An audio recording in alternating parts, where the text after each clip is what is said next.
Nah ini dok, apa sih manfaat cek kadar imun usai vaksinasi dengan uji serologi Oh, yang kuantitatif? kita Yang tadi. sempat singgung tadi. Nah, Ya, boleh. soalnya nih masyarakat nih pada bingung ini dok. Iya, rekan lab juga memang menyediakan untuk tujuan. Jadi begini,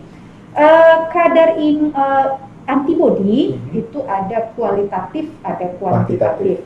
Kualitatif itu apa dok kalau orang nanya? Kalau ingat di awal-awal COVID, kita ada tes rapid test antibody, reaktif, non reaktif, begitu ya. Tadi saya udah singgung, Prof, ada berbagai jenis antibody. Ada antibody yang IgM, ada IgG, jenis proteinnya ada yang N, ada yang S atau spike segala macam. Ada yang memang berikatan langsung, ya, resep dengan RBD atau reseptor binding protein istilahnya, ada yang tidak. Ada yang bisa menetralisir virus, ada yang tidak, ya. Jadi kalau sebenarnya pengukuran yang kuantitatif, tujuan utamanya sebetulnya adalah yang pertama untuk menentukan apakah seseorang yang sudah terinfeksi COVID ya itu bisa menjadi pendonor plasma. Itu dulu terapi ya. Plasma konvalesen. Ya, yang kita sering dengar PPK, terapi plasma konvalesen ya. Secara umum, secara internasional belum ada cut off yang disepakati oleh para ahli secara internasional, tapi FDA BPOM-nya Amerika itu menyatakan kalau secara metode ECLIA, salah satu metodenya, karena banyak, ada yang ELISA ya, ada yang macam-macam.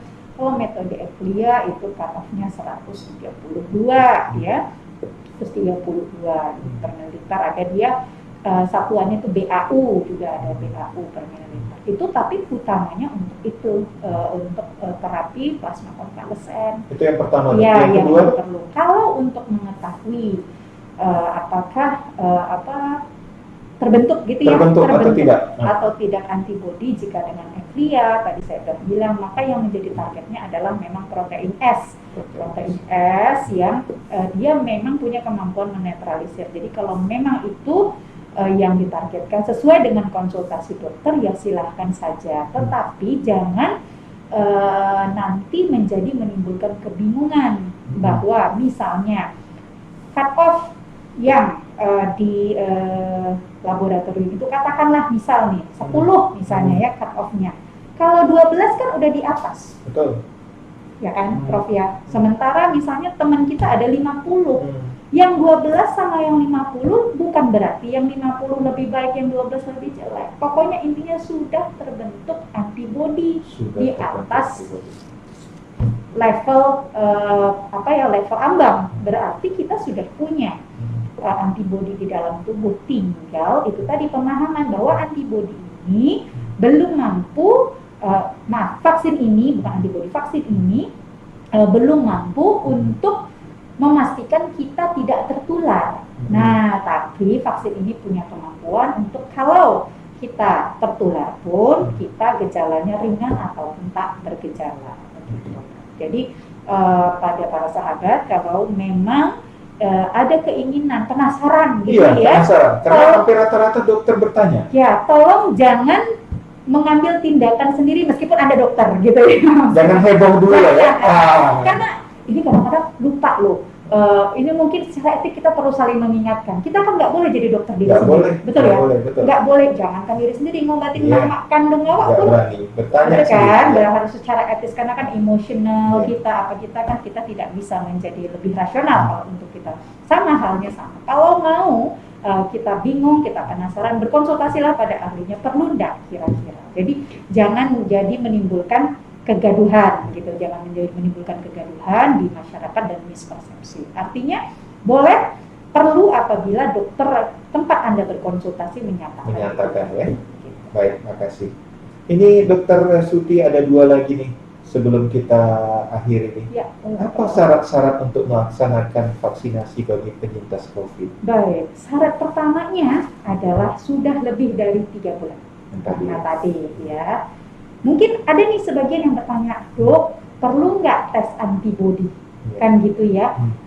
Jawaban saya kalau ada yang nanya begitu, jawabnya kalau mau tes, baik, bisa tes dan mau, baik. Tapi kalau tidak pun, tak usah gitu. Yang penting Anda sudah di atas 3 bulan. Kita ambil saja rata-rata dari penelitian, mulai 3 bulan dan seterusnya dia antibodi yang dipunyai dari proses alamiah karena sakit akan turun. Jadi Anda sudah boleh mendapatkan vaksin kembali. Oke. Terus yang terakhir dok, penyakit apa saja yang boleh diberikan vaksin dan penyakit apa saja yang tidak boleh vaksin? Balik lagi. Kita rumuskan. Rumuskan ya, baik. dok. Kalau gitu lebih gampang, lebih simpel jawabnya, izin Prof, yang tak boleh aja ya. Lebih enak ya. Boleh lah, kan gitu kan. Baik. Yang tidak boleh, yang pertama adalah orang yang alergi. Tapi alergi terhadap apa? Alergi terhadap komponen vaksin Sinovac atau Coronavac dalam hal ini pada suntikan pertama. Kalau memang dia dinyatakan oleh dokter yang bertanggung jawab terhadap penyuntikan itu, kalau ada kejadian akan dilaporkan dulu Prof ke Komda KIPI namanya. Ya, kejadian ikutan pasca imunisasi di daerah ada komite daerah dan di nasional adalah Komnasnya ya. Dan itu sekarang belum ada ya dok? Belum terdeteksi. KIPI yang agak serius dalam arti kata bukan KIPI berat tapi sampai memerlukan perawatan inap untuk untuk pemulihannya, dia sampai batas sedang lah. Yang sedang itu hanya 3 di Sumatera Utara. Di Sumatera Utara 3 saja ya. Dan kebanyakan kalau secara termasuk di Sumatera Utara juga digabungkan dengan data nasional, sebagian besar itu karena reaksi kecemasan. Reaksi kecemasan. Orang kan nggak hanya ada yang takut jarum suntik ya, jadi karena reaksi kecemasan itu paling banyak.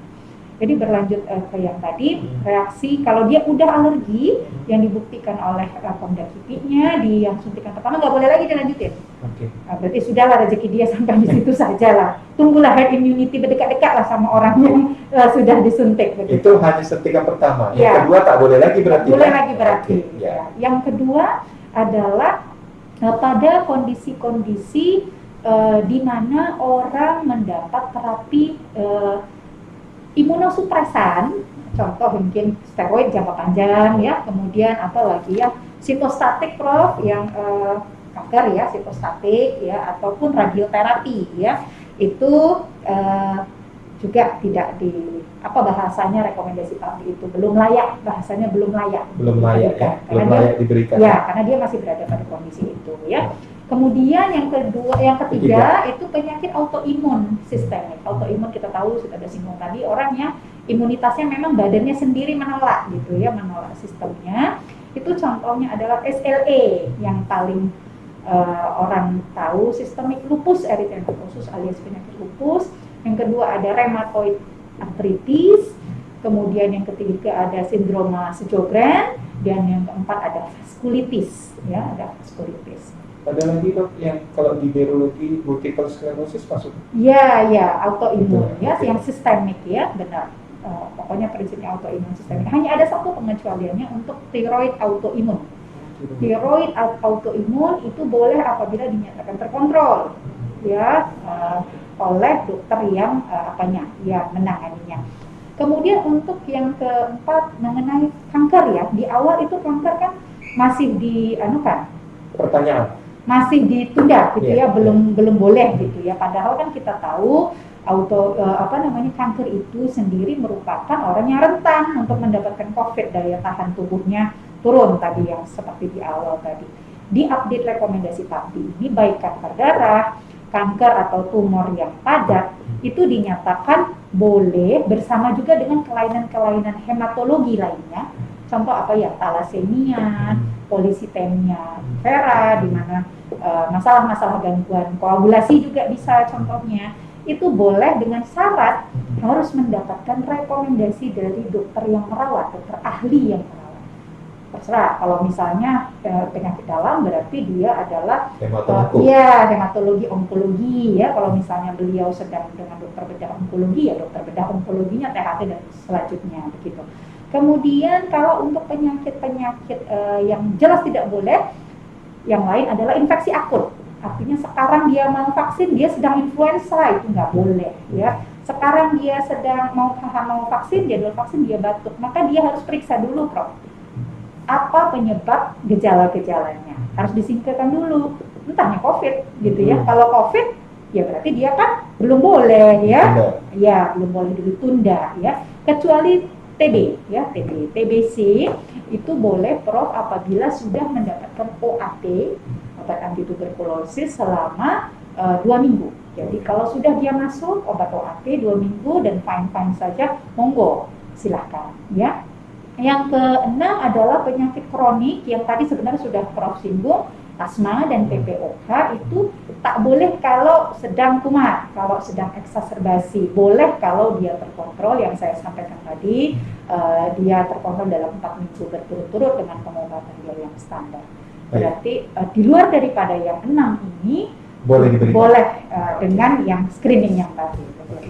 Ini terakhir dok, ya. Apa tips-tips untuk vaksinasi ini dok? Oke, tips untuk vaksinasi didengar. untuk didengar para sahabat dan pemirsa sekalian. Ya. Baik, tipsnya yang pertama, Anda harus hakul yakin. Ya. Harus hakul yakin dulu. Hakul yakin terhadap siapa? Terhadap satu ahlinya, ya kan? Ahlinya yang diwakili oleh BPOM RI, kemudian ITAGI itu komite para ahli imunisasi Indonesia itu sudah menyatakan aman, halal, bermutu. Ya, itu harus kita yakini. Kan ada itu ya Prof ya. Saya lupa hadis apa ayat. Serahkanlah segala sesuatu kepada ahlinya, kalau tidak tunggulah kehancurannya. Jadi itu tipsnya. Yang kedua, percaya pada ulama.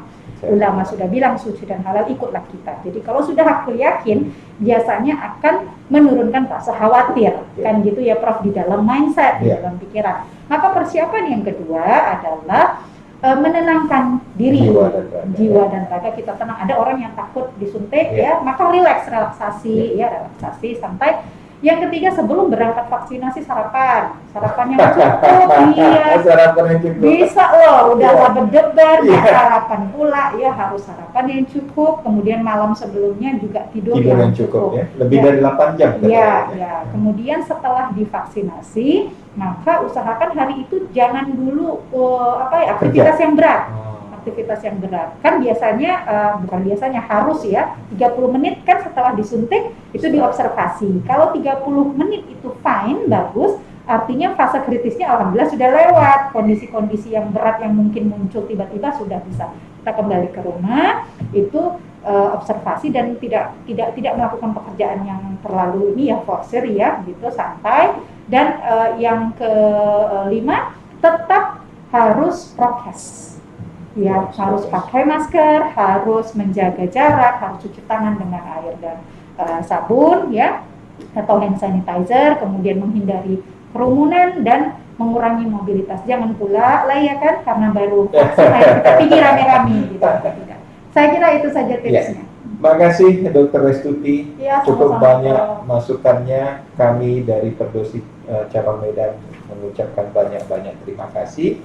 Dan bagi pendengar budiman, jangan lupa like dan subscribe ya dari podcast ini, karena ini adalah yang sangat baik hari ini, karena kita masih ragu-ragu apakah vaksinasi itu bolehkah atau tidakkah. Kita sudah ketemu pakarnya. Nah, untuk Dr. Restuti kami mengucapkan banyak terima kasih. Kita akhiri. Assalamualaikum warahmatullahi wabarakatuh. Selamat sore. Waalaikumsalam warahmatullahi wabarakatuh.